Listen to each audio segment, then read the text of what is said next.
Buenos lectores y buenos escritores. ¿Cómo ser un buen lector? O amabilidad para con los autores. Algo así podría servir de subtítulo a estos comentarios sobre diversos autores, ya que mi propósito es hablar afectuosamente, con cariñoso y moroso detalle, de varias obras maestras europeas. Hace 100 años, Flaubert, en una carta a su amante, hacía el siguiente comentario: «Qué sabios seríamos si solo conociéramos bien 5 o 6 libros». Al leer, debemos fijarnos en los detalles, acariciarlos. Nada tienen de malo las lunáticas sandeces de la generalización cuando se hacen después de reunir con amor las soleadas insignificancias del libro. Si uno empieza con una generalización prefabricada, lo que hace es empezar desde el otro extremo, alejándose del libro antes de haber empezado a comprenderlo.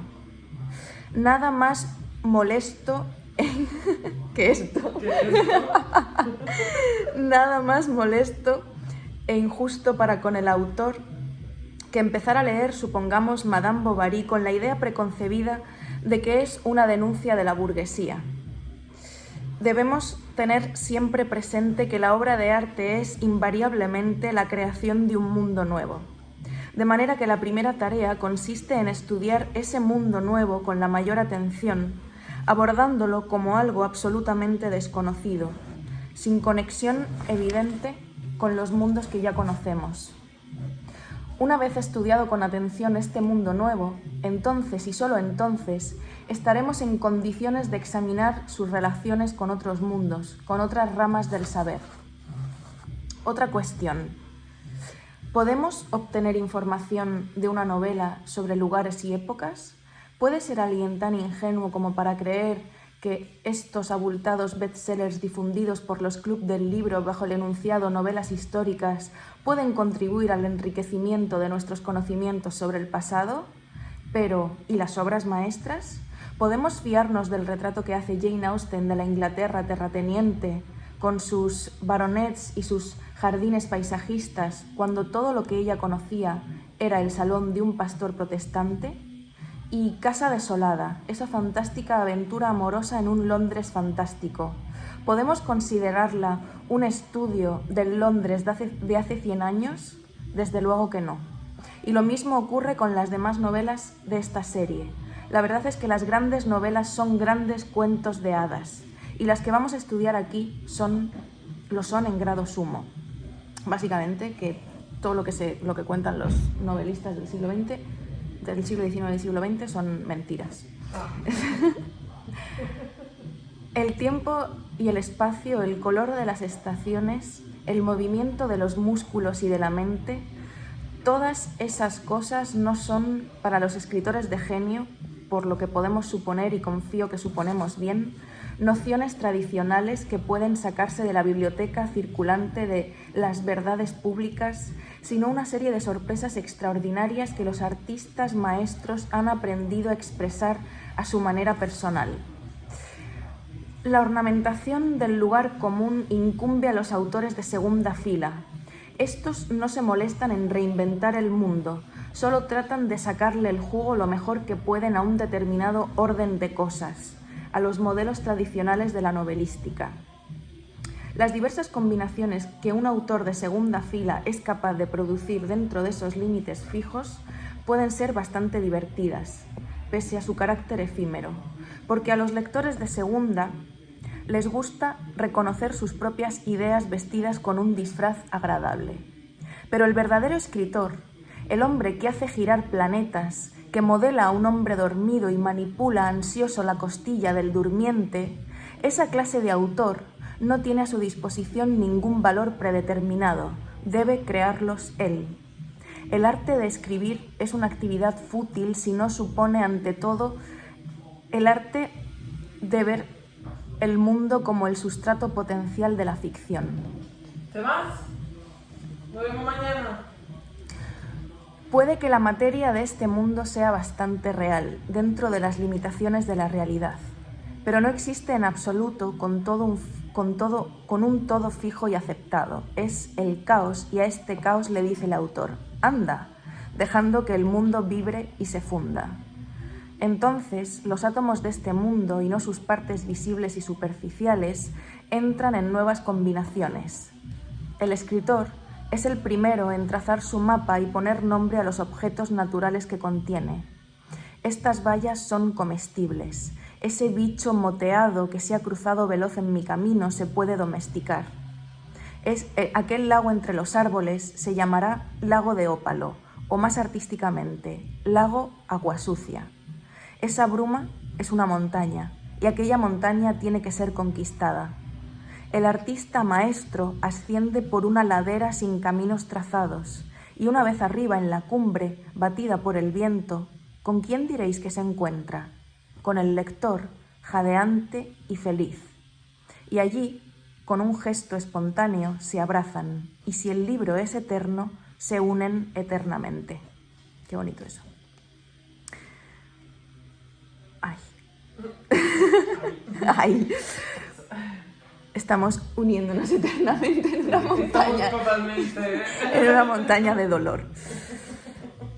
Una tarde, en una remota universidad de provincia donde daba yo un largo cursillo, propuse hacer una pequeña encuesta.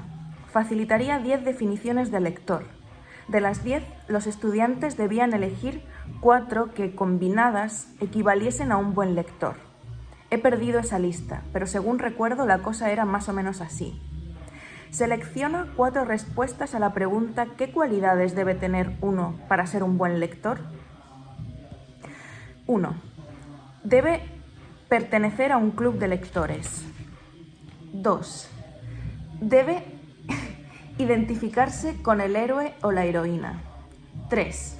Debe concentrarse en el aspecto socioeconómico. 4. Debe preferir un relato con acción y diálogo a uno sin ellos. 5. Debe haber visto la novela en película. 6. Debe ser un autor embrionario. 7. Debe tener imaginación. 8. Debe tener memoria. 9. Debe tener un diccionario. 10. Debe tener cierto sentido artístico. Los estudiantes se inclinaron en su mayoría por la identificación emocional, la acción y el aspecto socioeconómico o histórico. Naturalmente, como habréis adivinado, el buen lector es aquel que tiene imaginación, memoria, un diccionario y cierto sentido artístico, sentido que yo trato de desarrollar en mí mismo y en los demás siempre que se me ofrece la ocasión. A propósito, utilizo la palabra lector en un sentido muy amplio, aunque parezca extraño. Los libros no se deben leer, se deben releer. Un buen lector, un lector de primera, un lector activo y creador es un relector. Y os diré por qué. Cuando leemos un libro por primera vez, la operación de mover laboriosamente los ojos de izquierda a derecha, línea tras línea, página tras página, actividad que supone un complicado trabajo físico con el libro, el proceso mismo de averiguar en el espacio y en el tiempo de qué trata, todo eso se interpone entre nosotros y la apreciación artística. Cuando miramos un cuadro, no movemos los ojos de manera especial, ni siquiera cuando, como en el caso del libro, el cuadro contiene ciertos elementos de profundidad y de desarrollo. El factor tiempo no interviene realmente en un primer contacto con el cuadro. Al leer un libro, en cambio, necesitamos tiempo para familiarizarnos con él. No poseemos ningún órgano físico, como los ojos respecto a la pintura, que abarque el conjunto entero que pueda apreciar luego los detalles. Pero en una segunda o tercera o cuarta lectura nos comportamos con respecto al libro, en cierto modo, de la misma manera que ante un cuadro. Sin embargo, no debemos confundir el ojo físico, esa prodigiosa obra maestra de la evolución, con la mente, consecución más prodigiosa aún. Un libro, sea el que sea, ya se trate de una obra literaria o de una obra científica, la línea divisoria entre una y otra no es tan clara como generalmente se cree. Un libro, digo, atrae en primer lugar a la mente. La mente, el cerebro, el coronamiento del espinazo es, o debe ser, el único instrumento que debemos utilizar al enfrentarnos con un libro. Sentado esto, veamos cómo funciona la mente cuando el melancólico lector se enfrenta con el libro risueño. Primero se le dispara la melancolía. Y para bien o para mal, el lector participa en el espíritu del juego. El esfuerzo de empezar un libro, sobre todo si es elogiado por personas a las que el lector joven considera en su foro interno demasiado anticuadas o demasiado serias, es a menudo difícil de realizar. Pero una vez hecho, las compensaciones son numerosas y variadas, puesto que el artista maestro ha utilizado su imaginación para crear su libro, es natural y lícito que el consumidor del libro también utilice la suya. Básicamente, no existen los libros sin sus autores, pero menos sin sus lectores. Sin embargo, hay al menos dos clases de imaginación en el caso del lector. Veamos, pues, cuál de las dos es la más idónea para leer un libro. En primer lugar, está el tipo, bastante modesto, por cierto, que busca apoyo en emociones sencillas y es de naturaleza netamente personal. Hay diversas subespecies en este primer apartado de la lectura emocional. Sentimos con gran intensidad la situación expuesta en el libro porque nos recuerda algo que nos ha sucedido a nosotros o a alguien a quien hemos conocido o conocemos. O el lector aprecia el libro, sobre todo porque evoca a su país, a un país o un paisaje, un modo de vivir que él recuerda con nostalgia como parte de su propio pasado. O bien, y esto es lo peor que puede hacer el lector, se identifica con unos personajes. No es ese tipo modesto de imaginación el que yo quisiera que utilizaran los lectores. Así que, ¿cuál es el auténtico instrumento que el lector debe emplear? La imaginación impersonal y la fruición artística. Tiene que establecerse, creo, un equilibrio armonioso y artístico entre la mente de los lectores y la de su autor. Debemos mantenernos un poco distantes y gozar de ese distanciamiento a la vez que gozamos intensamente, apasionadamente, con lágrimas y estremecimientos, de la textura interna de determinada obra maestra. Por supuesto, es imposible ser completamente objetivo en estas cuestiones. Todo lo que vale la pena es, en cierto modo, subjetivo. Por ejemplo, puede que vosotros, allí sentados, no seáis más que un sueño mío, y puede que yo sea una de vuestras pesadillas. Lo que quiero decir es que el lector debe saber cuándo y dónde frenar su imaginación. Lo hará tratando de dilucidar.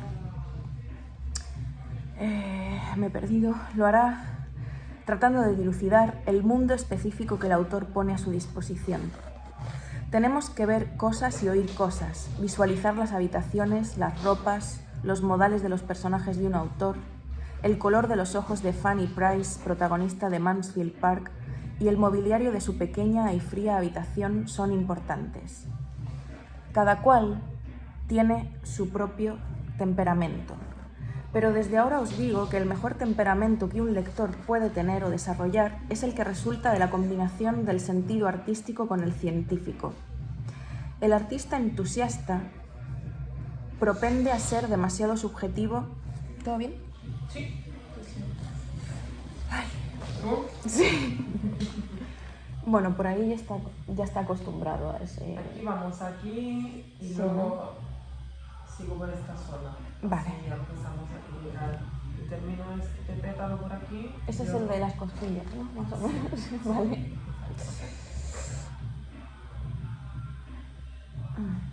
Sí se nota, ¿no? Sí. A ver. El artista entusiasta propende a ser demasiado subjetivo con su actitud respecto al libro. Por tanto, cierta frialdad científica en el juicio templará el calor intuitivo. En cambio, si el aspirante lector carece por completo de pasión y de paciencia, pasión de artista y paciencia de científico, difícilmente gozará con la gran literatura. La literatura no nació el día en que un chico llegó corriendo del valle neandertal gritando el lobo, con un enorme lobo gris pisándole los talones. La literatura nació el día en que un chico llegó gritando el lobo, sin que le persiguiera ningún lobo. básicamente vuelve a incidir en que la literatura es todo para putos mentirosos. Totalmente. El que el pobre chaval acabara siendo devorado por un animal de verdad por haber mentido tantas veces es un mero accidente. Entre el lobo de la espesura y el lobo de la historia increíble hay un centelleante término medio. Ese término medio, ese prisma, es el arte de la literatura. La literatura es invención, la ficción es ficción. Calificar un relato de historia verídica es un insulto al arte y a la verdad. Todo gran escritor es un embaucador, como lo es la architramposa naturaleza. La naturaleza siempre nos engaña. Architramposa, brutal, ¿eh? Desde el engaño sencillo de la propagación de la luz a la ilusión prodigiosa y compleja de los colores protectores de las mariposas o de los pájaros, hay en la naturaleza todo un sistema maravilloso de engaños y sortilegios. El autor literario no hace más que seguir el ejemplo de la naturaleza. Volviendo un momento al muchacho cubierto con pieles de cordero que grita «El lobo, podemos exponer la cuestión de la siguiente manera. La magia del arte estaba en el espectro del lobo que él inventa deliberadamente, en su sueño del lobo. Más tarde, la historia de sus bromas se convirtió en un buen relato. Cuando pereció finalmente, su historia llegó a ser un relato didáctico, narrado por las noches alrededor de las hogueras. Pero él fue el pequeño mago, fue el inventor. Hay 3 puntos de vista desde los que podemos considerar a un escritor, como narrador, como maestro y como encantador. Un buen escritor combina las 3 facetas, pero es la de encantador la que predomina y la que le hace ser un gran escritor. Voy a hacer un trozo aquí. ¿Aquí? Vale. ¿Sí? Sí. Al narrador acudimos en busca de entretenimiento, de la excitación mental pura y simple, de la participación emocional, del placer de viajar a alguna región remota del espacio-tiempo. Una mentalidad algo distinta, aunque no necesariamente más elevada. Busca al maestro en el escritor. Propagandista, moralista, profeta. Esta es la secuencia ascendente. Podemos acudir al maestro no solo en busca de una formación moral, sino también de conocimientos directos, de simples datos. He conocido a personas cuyo propósito al leer a los novelistas franceses y rusos era aprender algo sobre la vida alegre, sobre la vida del alegre París o de la triste Rusia. Por último y sobre todo, un gran escritor es siempre un gran encantador. Y es aquí donde llegamos a la parte verdaderamente emocionante. Cuando tratamos de captar la magia individual de su genio y estudiar el estilo, las imágenes y el esquema de sus novelas o de sus poemas. Y ya voy terminando. Las facetas del gran escritor, magia, narración, lección, tienden a mezclarse en una impresión de único y unificado resplandor, ya que la magia del arte puede estar presente en el mismo esqueleto del relato, en el tuétano del pensamiento. Hay obras maestras con un pensamiento seco, limpio, organizado, que provocan en nosotros un estremecimiento artístico tan fuerte como puede provocarlo una novela como Mansfield Park o cualquier torrente dickensiano de imaginación sensual. Creo que una buena fórmula para comprobar la calidad de una novela es, en el fondo, una combinación de precisión poética y de intuición científica.